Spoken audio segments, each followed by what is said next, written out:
Okay, yay. Looks like the live is working, so now I'm just going to check the volume and make sure I can hear myself. Yes. Okay, because I just want you to know that I went live earlier today, before my little Bible study thing. And when I did that, I was talking to myself literally without the sound being on for 35 minutes. So it was a little bit disappointing afterwards when one of my friends hopped on and was like, I literally can't hear a word you're saying. And I was like, gee, thanks a lot.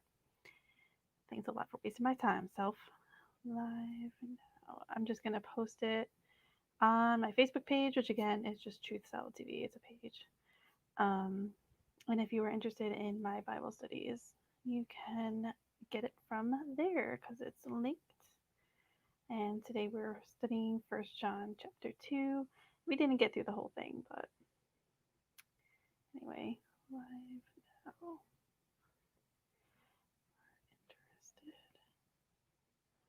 Okie dokie. Okay, so um, there's a reason that I am doing The Economist again. I don't know if you had caught the original video, when I kind of included this in there, and I talked about how I felt like the pig was famine and anything else. I did question some things, and I did give an interpretation, but now I feel like whatever I've learned now is way more valuable and probably a little bit more on point than what I was talking about before. Even though what I said before still was cool. Okay, so I'm not trying to invalidate myself necessarily. I'm just saying like I've come across new information, right? So, um, yeah. So let's just start on the left with the pig. And so, like I said last time, I said it might be famine, but now I'm kind of feeling like this is a timeline. So I'm going to go over here. Sorry, just ignore that. That's for my Bible study stuff. So here we have scientists say new strain of the swine flu virus is spreading to humans in China. And a new study warns that the strain of H1N1 common in China's pig farms since 2016 should be urgently controlled to avoid another pandemic. Um, and this is, again, written very recently. So it was written June 30th, updated July 1st. So this is not something that is old. It is very much new. And they're already trying to prep us for this as far as a new, like, pandemic type situation that could happen because H1N1 certainly had a higher adverse effect ratio than did coronavirus, but that's neither here nor there. So to me, this is probably what they mean by the pig here because they knew that they were going to release this pig thing, the swine flu, as it were. So yeah. Um, so moving on to the second one is a volcano. And so for this one, I'm not thinking it's really as literal as the last one with the pig because, like I said, like the first interpretation I had with the pig was famine. But this time I actually think that it is for um, the swine flu.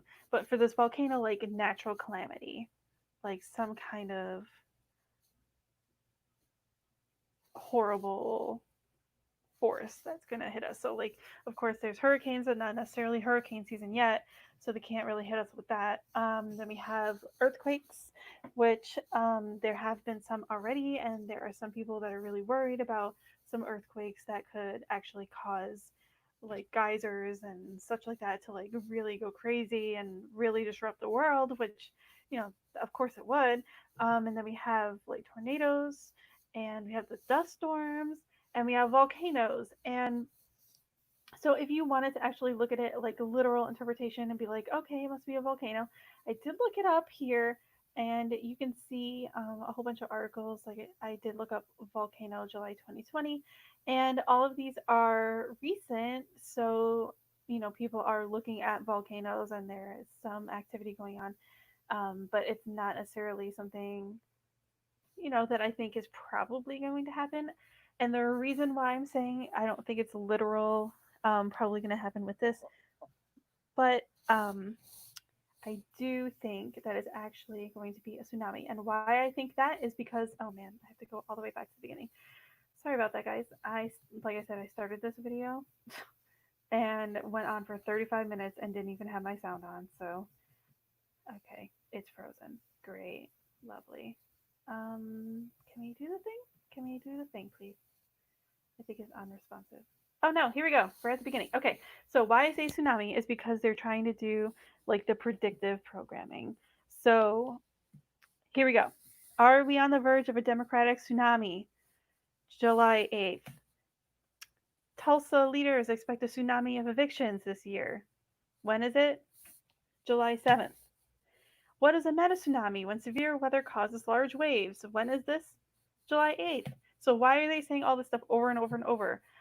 Sydney nurse of 17 years talks about the tsunami that was COVID 19. And it says 1 hour ago, and I'm sure that it was like recent, right? Welcome, guys.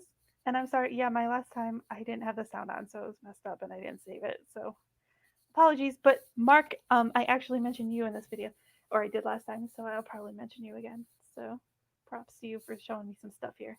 So then here comes a tsunami of Kelly Oubre Jr. I don't know how to say his name, so I'm hoping that's good enough. And this was 5 hours ago. Again, it must have been recent. I don't remember what day. This isn't a COVID 19 wave, it's a tsunami, July 2nd. Small medium enterprises destroyed had said economic tsunami is coming, July 8th. Of course, you got the hand symbol there. You know what that is. From UFO towers to tsunami clocks, every United States' most unique roadside attraction, July 7th. Video of rare tsunami formed in Chesapeake Bay during Monday's storms, which is odd because we don't really have tsunamis in Virginia, but okay. And that's July 8th. And then this one I'll have to zoom in on. You have the second wave of COVID hits Israel like a tsunami. And even though it's blurry, and I apologize about that, that is on July 8th. So there's a whole bunch of tsunami talk, which can only probably mean that they're trying to engineer a tsunami to happen.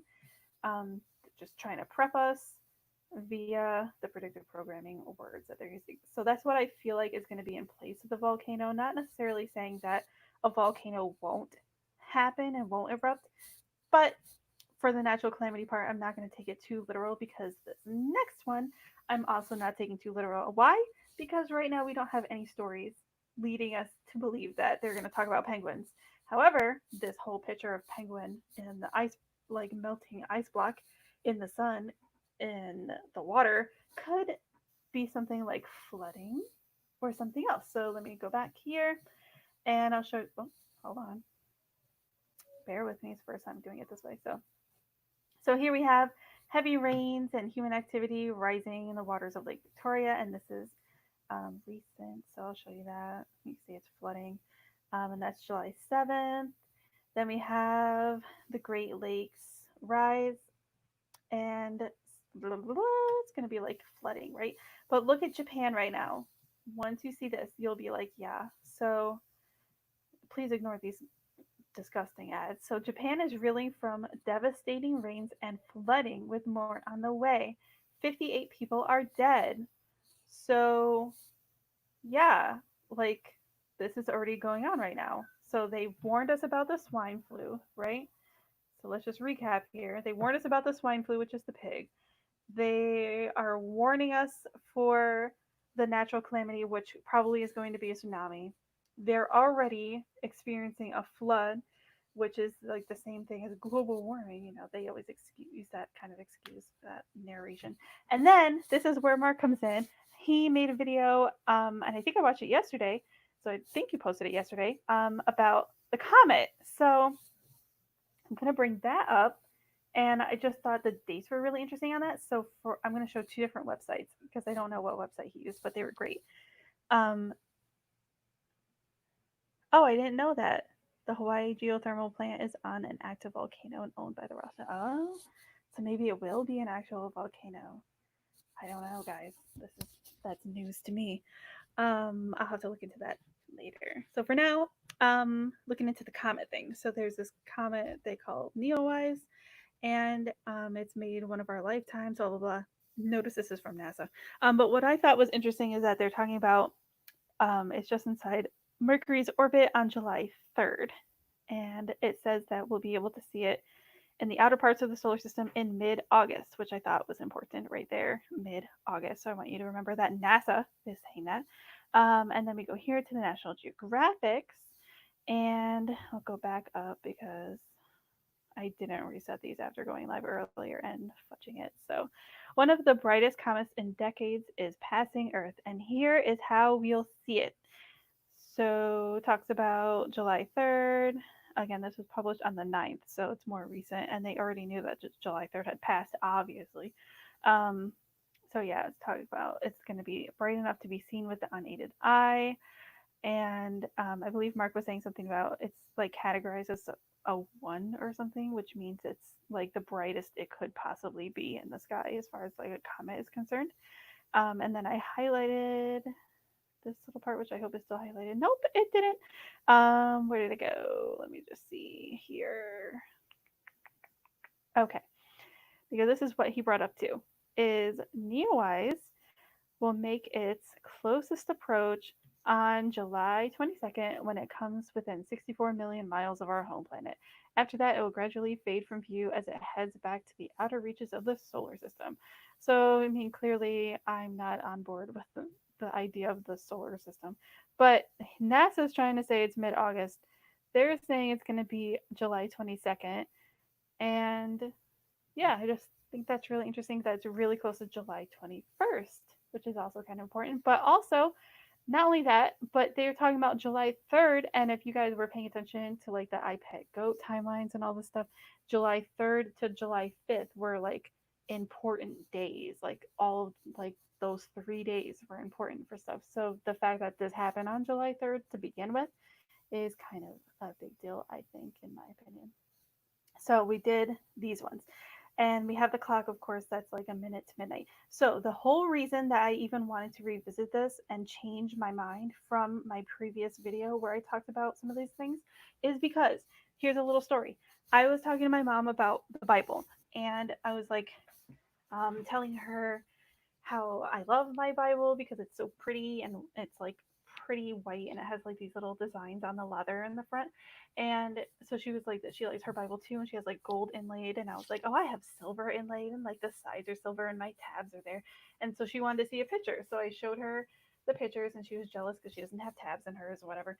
And she wanted to know like how big the font was on my Bible. So I decided, okay, so I'll just like open it to a random page and take a picture, and I'll put my like finger obviously in the picture so that she can try to guesstimate how big the font was on the Bible, right? So then, like after I took the picture, I was looking at where my finger was on this random page that I turned to, and I was like, "Wow, I think I have to read this later." So I bookmarked it, and yeah. So when I got off the phone with her, I like was reading it, and as soon as I read it, I thought of this Economist cover, and so hopefully you'll see why. Um, so yeah, and also I thought those were ducks, but now I'm questioning it if they were ducks or not. So okay, so it says I'm in Numbers chapter 11, verse 31, and it says God sends quail. And again, I apologize because I really stink at reading the Bible out loud. So God sends quail. 31. And there went forth a wind from the Lord and brought quails from the sea, and let them fall by the camp, as it were a day's journey on this side, and it were a day's journey on the other side, round about the camp, and as if it were 2 cubits high from the face of the earth. 32. And the people stood up all that day, and all that night, and all the next day, and they gathered the quails. He that gathered the least gathered 10 homers, and they spread them all abound, or all abroad for themselves round the camp. 33. And while the flesh was yet between their teeth, ere it was chewed, the wrath of the Lord was kindled against the people, and the Lord smote the people with a great plague. So let me read that last one, 33, over one more time, just because I feel like it really is what ties this in, right? So, while the flesh was yet between their teeth, ere it was chewed, the wrath of the Lord was kindled against the people, and the Lord smote the people with a very great plague. So, I mean, I'm not like an expert on birds, right? And so that's why I thought they were, because they have like a dark head and lighter bodies, I thought they were ducks. So, I'm just going to show you a picture of what a quail looks. Nope, this is not what for you. Sorry. Da-da-da. Where's the picture of the quails? Okay, so here you can see that the quails typically have a dark head. Look at that. Dark heads, lighter bodies. I mean, their bodies can be like grayish and sometimes they're like brownish with lighter skin, but I mean, that doesn't have the dark head there. So I just thought that was interesting because it's kind of like that picture, but kind of not. But right after the doves is this plague looking thing, right? So like, isn't that insane that I have read that and it's about birds and then a plague when they put it in their mouth? And it just so happens that it was talking about like there's 2 cubits high over their heads or whatever, and there's two that are over their heads, and then one is falling. One with a shadow is falling to the man who might take of the bird and then get the plague. Like, that's where I'm getting this. Okay, so I just thought it was amazing. I had goosebumps the whole time, like as soon as I read that, and then the whole time I was live last time, I had the bumps, and even now I kind of have a chill. But it's just amazing. Like I cannot believe that. Um, yeah, could be that too. The seagulls and the tsunami. Yep. The reason that I think it ties together only the only thing that I think it ties together with the scripture I just read is because after the birds was a plague. And right here is the birds and the plague. So, yeah, I don't know. And then moving on from that, I was trying to figure out these two. And so we have here, I looked up bombs because who knows, right? I mean, war is always going on, and it could mean war as in like a destruction of a country or a destruction of like our way of life type of thing. Not really sure because like I said, some of these aren't literal, but they could be. So shrug. Um, but anyway, it could mean like the countries are going to be collapsing. Maybe they'll institute martial law. Maybe they'll finally like push forward the new world order. Don't know. But if we're talking about bombs, I did look it up. And so here we're talking about the Iran nuclear power program or program set back a month, the Afghan war casualty, et cetera, et cetera, et cetera. And I forgot, I know I watched a video like yesterday or the day before, and it was talking about some kind of bomb that's like more powerful than a nuclear bomb. And I want to say it was like OMAD or something, but I that can't be right because it doesn't feel right. So I don't remember what it was called, but there's some kind of bomb. And if you know it, go ahead and say it in the comments. But if there is some kind of bomb that's stronger than a nuclear bomb, and I don't feel like typing it right now. So, but I know Russia has it, and I think we have it too. And but they have one that's like different than ours, and I don't know. I just remember hearing it, and it was something like it had a radius of over 900 feet or something like that.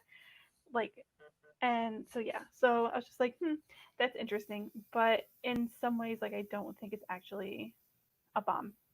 So that's my feeling. I don't have anything really to back it up with. It's just a feeling that I have, especially because of my other video, whereas I made it like the creating the apocalypse, and they were going to like create like the wars and the calamities with the the horsemen. That's war and whatever. And so like I feel like even though we had the race war and we had all this other kind of like crisis happening, that maybe there's going to be something else because they need us to be afraid and they need us to like to to do what they want us to do. You know what I mean? So like that's why everyone was afraid of COVID.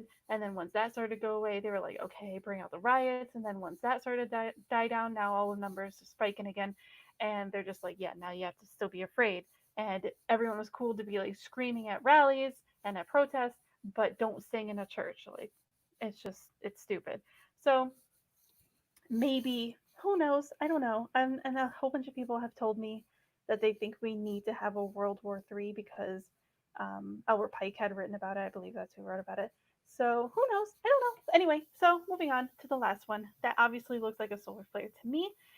So I pulled up these two articles, one from our boys NASA. You know how reliable they are, but they were talking about how the sunspots may be the harbingers of the sun's solar cycle ramping up to be more active, or they may not. A few more months, we'll know for sure, right?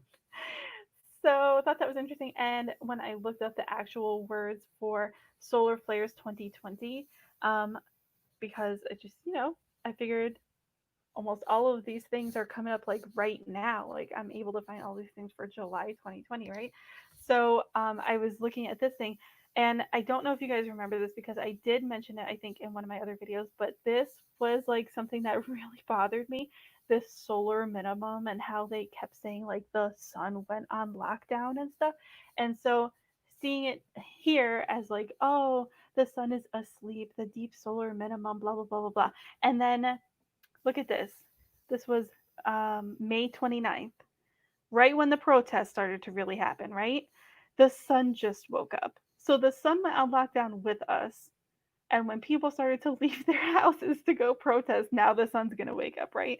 Like, this, you can't make this stuff up, guys. It's beyond ridiculous. So, anyway, yeah, so that's what I was thinking. So, what are they going to do now? They're going to try to say the sun is having solar flares. So, pretty much explains all of this stuff. And I don't know. Of course, we have like the cat with the gas mask because cats are contagious now. Pets are contagious, and she's looking at him because he's like the boss man. He's like calm. They're interlocked. The poor kid is like the sacrificial lamb. He has no mask on and or face covering, got to be politically correct now. No mask on, and he has like a combat helmet, so maybe that ties into like a potential war because they want to get rid of the youth. Who really knows? I don't know. Who knows? But I just thought it was like really interesting, and of course the scripture made me feel like that really tied in together. So again, if you wanted to read the scripture that I found that tied in these birds with the virusy looking thing happening, that was in Numbers chapter 11 verses 31 through 33. So I didn't really read like much of before or after because as soon as I read it I was like that's what I was supposed to find, and that's what I think ties in right here, these guys. But of course we have this thing happening here that could contribute to this, and we have the vaccine, and we like the pending vaccine with ID 2020, and then we have Gates has already told us about this alleged second wave that's going to happen. So, really, this could be any of those things, but I just thought it was interesting. And also, do want to make sure that you guys are aware that when I read the verse and I was like, and it says that God brought the plague, I am not suggesting that God is going to bring this plague literally. I don't think God's going to do that because right now we're entering the end times and he's not going to be messing around with us. Um, this is like corruption of the word, just like how I had the video about creating the apocalypse and the false second coming of Christ and everything, how they're going to corrupt the word of God. And this is just one more thing that leads me to believe, because the devil is the greatest theologian that ever lived and he's still the devil. So, you know, this is just one more way that I feel like it could be tied to the Bible because he's just corrupting the word. But again, who knows? It could mean something completely different. So I guess time will tell. But I felt I needed to tell you guys what I found and that it was kind of important. So take it or leave it, I guess. And yeah, that's pretty much all I got for you today. So I hope you enjoyed it, even though, you know, it's something, I guess. And I'll see you next time. And I have to figure out how to end it. So hold on. Anyway, I'll see you guys next time. Bye.